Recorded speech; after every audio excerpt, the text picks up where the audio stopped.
নমস্কার, আপনারা দেখছেন নিউজ ইউএনআই। আমি সুজাতা চলে এসেছি আজকের বিস্তারিত খবর নিয়ে। বাংলাদেশের জাতীয় সংসদ ভেঙে নতুন সরকার গঠনের পথে বাংলাদেশ, কিন্তু এখনো পর্যন্ত স্বাভাবিক হচ্ছে না বাংলাদেশের পরিস্থিতি। বাংলাদেশ থেকে আগতদের মুখ থেকেই শুনে নেব বাংলাদেশের হাড় হিম করা কাহিনী। নতুন সরকার গঠনের পথে বাংলাদেশ। বাংলাদেশের প্রাক্তন প্রধানমন্ত্রী শেখ হাসিনা ইস্তফার পরেও এখনো পর্যন্ত বাংলাদেশের পরিস্থিতি স্বাভাবিক হয়ে ওঠেনি। বাংলাদেশের বাসিন্দাদের মধ্যে এখনো রয়েছে আতঙ্ক। বাংলাদেশের সংখ্যালঘু হিন্দুদের ওপর যেমন অকথ্য অত্যাচার, শুরু হয়েছে লুটপাটও। একইভাবে বাংলাদেশে হাসিনার আওয়ামী লীগ দলের সমস্ত কর্মীরা আছেন, তারা একইভাবে আক্রান্ত হয়েছেন।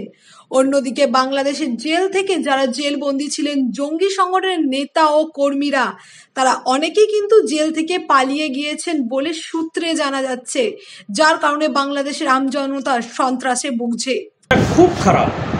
আর যে উদ্দেশ্য নিয়ে আন্দোলন হয়েছিল সেই উদ্দেশ্য এখন আর সেই উদ্দেশ্য নেই। কার্যত একটা ধ্বংসলীলা সেখানে চলছে। মানুষের সম্পদ, জীবন একটা ধ্বংসলীলার পর্যায়ে চলে গেছে। এর জন্যে ওখানকার বিরোধী রাজনৈতিক দলটা দায়ী।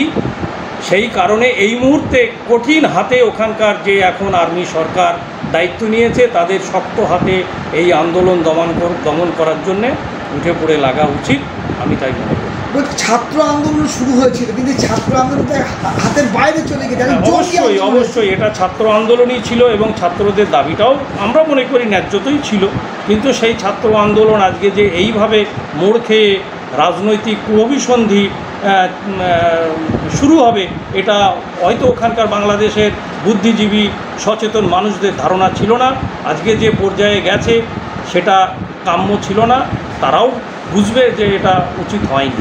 এই আন্দোলনকে কেন্দ্র করে হিন্দুদের বাড়ি পুড়িয়ে ফেলা হচ্ছে, মারধর করা হচ্ছে, এটা ব্যাপারটা কি বলবো? এটা তো শুনুন, এটা তো দীর্ঘদিনের ওখানকার সমস্যা। আজকে ওখানে যারা হিন্দু সম্প্রদায় ছিল, সংখ্যালঘু সম্প্রদায়, তারা ছিল 22%।